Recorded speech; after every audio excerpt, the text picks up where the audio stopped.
First வந்து என்னோடய டீமுக்கு வந்து ஃபஸ்ட் நான் தேங்க்ஸ் பண்ண நினைக்கிறேன். கிட்டத்தட்ட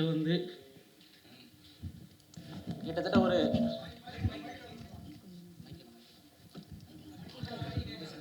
தண்ணி குடிச்சிட்டு பேசுங்க.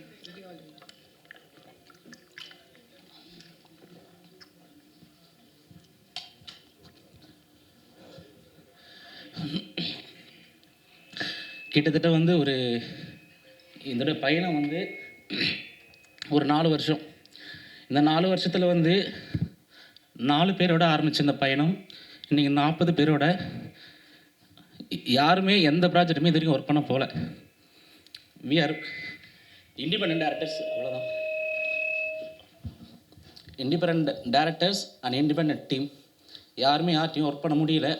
சரி, நாங்கள் சேர்ந்து ஒரு படம் பண்ணலாம்,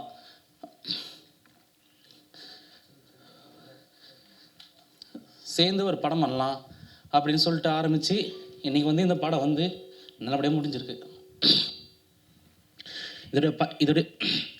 இதோடைய பயணத்தை வந்து சிம்பிளாக வந்து சொல்லிட முடியாது. காரணம் என்னென்னா, கெவி வந்து எங்களுக்கு கிடைச்ச ஒரு வரம். அந்த படம் அதோடைய தன்மையிலிருந்து அந்த மக்கள் ஃபேஸ் பண்ணுற ஒவ்வொரு பிரச்சனையும் உண்மைத்தன்மையாகவும் அழுத்தமாகவும் மக்களுக்கான படமாக இதை முடிஞ்ச அளவுக்கு உருவாக்கியிருக்கும். ஒவ்வொரு டைமும் அந்த மக்கள் வந்து ஃபேஸ் பண்ணுற பிரச்சனையை வந்து ஒரு 110 days அங்கே தங்கி நாங்கள் ஷூட் பண்ணியிருக்கோம். இந்த 110 days-ம் அந்த மக்கள் சுமக்கிற சுமையை அந்த குதிரை சுமந்துட்டு போது. அந்த குதிரை சுமக்கிற சுமையும் அந்த மக்கள் சுமக்கிற சுமையும் சொல்லி மாளாது. சின்ன அரிசி பருப்பு வாங்கினா கூட அந்த மக்கள் வந்து இந்த பாதியில் நடந்து போய் டவுனுக்கு போய் தான் அந்த அரிசி பருப்பு வாங்கிட்டு வரணும். சொல்லப்போனால் அந்த மலை கிராமத்தில் ரோடு வசதி இல்லாமல் 5 ஊர் இருக்குது. 5 ஊருக்குமே டிஸ்டன்ஸ் வந்து 10 கிலோமீட்டர். ஒரே ஒரு ஒத்தடி பாதை மட்டும்தான். அங்கே வந்து டாய்லெட் கிடையாது, மெடிக்கல் ஸ்பெசிலிட்டி கிடையாது. ஈவன் இவங்க ரேஷன் வாங்கினா கூட ஒரு திருவிழா மாதிரி ரேஷன் வாங்கினா அந்த பாதையில் ஒட்டுமொத்த ஊரும் ஒரு 40 பேர் 50 பேர் அந்த சாக்கு பையை தூக்கிட்டு ஒரு அடிமைகள் போவாங்க பார்த்தீங்களா. ஒரு அடிமைகள், ஒரு ஸ்லேவ் எப்படி வந்து இருப்பாங்களோ அந்த மாதிரி ஃபீல்டில் வந்து அவங்கள பார்க்கும்போது நமக்கு அவ்வளோ கஷ்டமாக இருக்கும். அந்த 40 பேரும் அந்த ரேஷனை வாங்குறதுக்கு நடந்து போய் கொடைக்கானல் டவுனில் வாங்கிட்டு வந்துட்டுருக்காங்க. ரேஷன் கடை கூட அங்கே கிடையாது. இந்த மாதிரி சினாரியோவில் வந்து அந்த மக்கள் நாங்கள் இருக்கும்போது வந்து மிட் நைட்டு ஷூட்டிங் போயிட்டுருக்கு. ஒரு அம்மாவுக்கு வந்து உடம்பு முடியல. ஒட்டுமொத்த ஊரும் பெரிய போராட்டம். ஈவினிங் வந்து ஒரு 6 மணி. ஆக்சுவலி என்னென்னா, அங்கே வந்து நீங்கள் ஃபாரஸ்ட்டில் போனீங்கன்னா நம்ம இங்கே இருக்கிற ஸ்ட்ரீட் லைட்ஸ் அதெல்லாம் எதுவுமே இருக்காது. ஒரு ஒத்தடி பாதை, அனிமல்ஸ் அந்த மாதிரி தான் போயிட்டுருக்கோம். அந்த ஒத்தடி பாதையில் மிட் நைட்டில் ஏற்றும் ஸ்லோப்பில் வந்து நம்மளால் மூச்சு பிடிச்ச மாதிரி ஒரு 5 நிமிஷம் கூட நடக்க முடியாது. ஆனால் வேறு வழியே இல்லை. மழை வந்தாலும் சரி, புயல் அடித்தாலும் சரி, அந்த மக்கள் அந்த பாதையை யூஸ் பண்ணி ஆகணுன்ற கட்டாயம் வந்து வேறு வழியே இல்லாமல் சாவுன்றது வந்து நம்ம பிறக்கிறோம் இறக்குறோம் எல்லாமே வந்து இயற்கையாக நடந்தால் சந்தோஷம். ஆனால் அதை மீறி அவங்க மேலே நடக்கிறது வந்து பயங்கரமான வன்முறை. இந்த வன்முறையை வந்து நான் யாரை தப்பு சொல்கிறதுன்னு சொல்லலை. பட் இந்த நிலைமை மாறுன்ற ஒரே ஒரு மோட்டிவ் தான் இந்த படம். எப்படியாவது யாராவது இந்த நிலைமையை மாற்றிட மாட்டாங்களா? நான் அவங்கன்னு சொல்ல விரும்பல. எப்படியாவது இந்த நிலைமை மாறணும். யாராவது பார்வைக்கு இந்த ஊர் போகணும். இந்த மக்கள் வந்து டெய்லியும் நடந்து போய் கொடைக்கானல் டவுன் இருக்கிற எல்லாரையும் பார்த்துட்டு தான் வந்துட்டுருக்காங்க. பஸ்ஸு போகுது, காரு போகுது, ஆட்டோ போகுது, 2 வீலர் போகுது, எல்லாமே போகுது.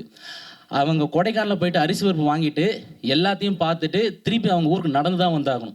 அப்போ அவங்க மன வலிமை இத்தனை ஆண்டு காலமாக ஓல்டு கொடை கிட்டத்தட்ட 800 வருஷமாக அந்த ஊர் இருக்குது. கொடைக்கானலுக்கு ரோடு வந்துச்சு, அந்த ஊருக்கு ரோடு வரல.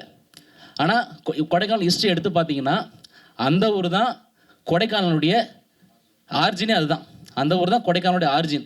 ஆனால் கொடைக்கானல் டூரிசம்ன்றதுனால கொடைக்கானலுக்கு ரோடு வந்துடுச்சு, அந்த இடத்துக்கு வந்து ரோடு வரல. அவங்க அந்த மக்கள்கிட்ட நாங்கள் டிஸ்கஸ் பண்ணும்போது அவங்களுடைய ஒரு கேள்வி என்னவா இருக்குது அப்படின்னா, இன்றைக்கும் வந்து அவங்க வந்து வயசானவங்க எல்லாமே வந்து அழுகுறாங்க. எப்படியாவது வந்து எங்கள் நிலமை மாறிடாதா, என்னுடைய பேரன் என் பேத்தி. இப்போ நீங்கள் டோலி பார்த்துருப்பீங்க, அதில் சொல்கிற ஒரே ஒரு விஷயந்தான்.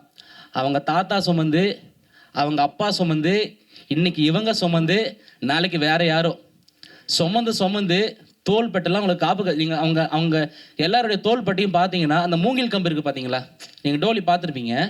அந்த மூங்கில் கம்பு வந்து இந்த இடத்துல பார்த்தீங்கன்னா வயசானவங்க எல்லாருமே காப்பு காய்ச்சி போயிருக்கும். அவ்வளோ கொடுமையாக தான் இன்றைக்கி வந்து அவங்க இருக்கிறாங்க. அந்த அந்த அந்த அந்த தோள்பட்டையை பார்க்கும்போது அழுவாங்க.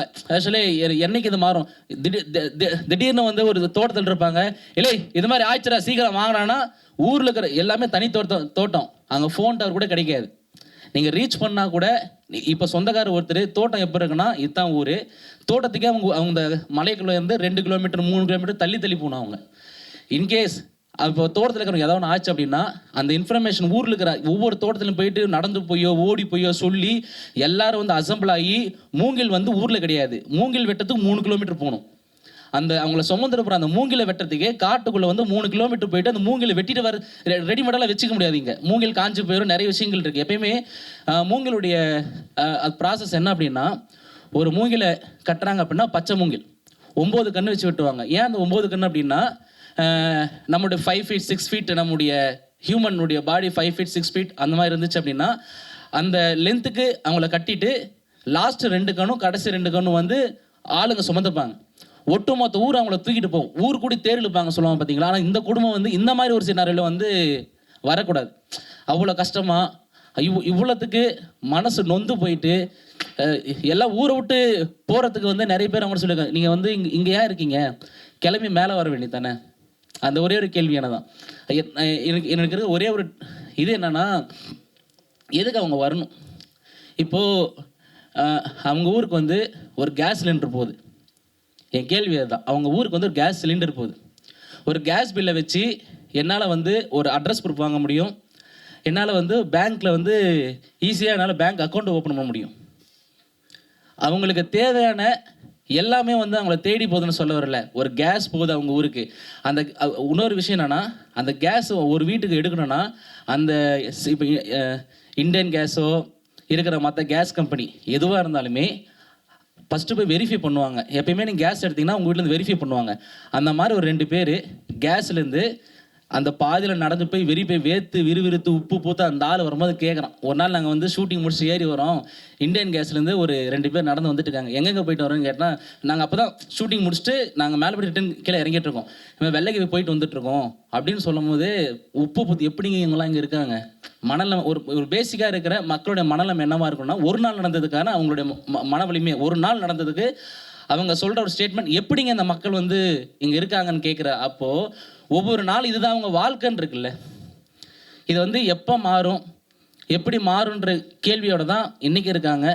இந்த படம் வந்து எனக்கு அதோடைய பாதையை, இந்த படம் வந்து எல்லா வழியும் மறைச்சி அவங்களுக்கு ஒரு பாதையை உருவாக்கி கொடுத்துச்சு அப்படின்னா அது மட்டுமே எங்கள் மொத்த டீமுக்கும் போதும். தேங்க்யூ, நன்றி.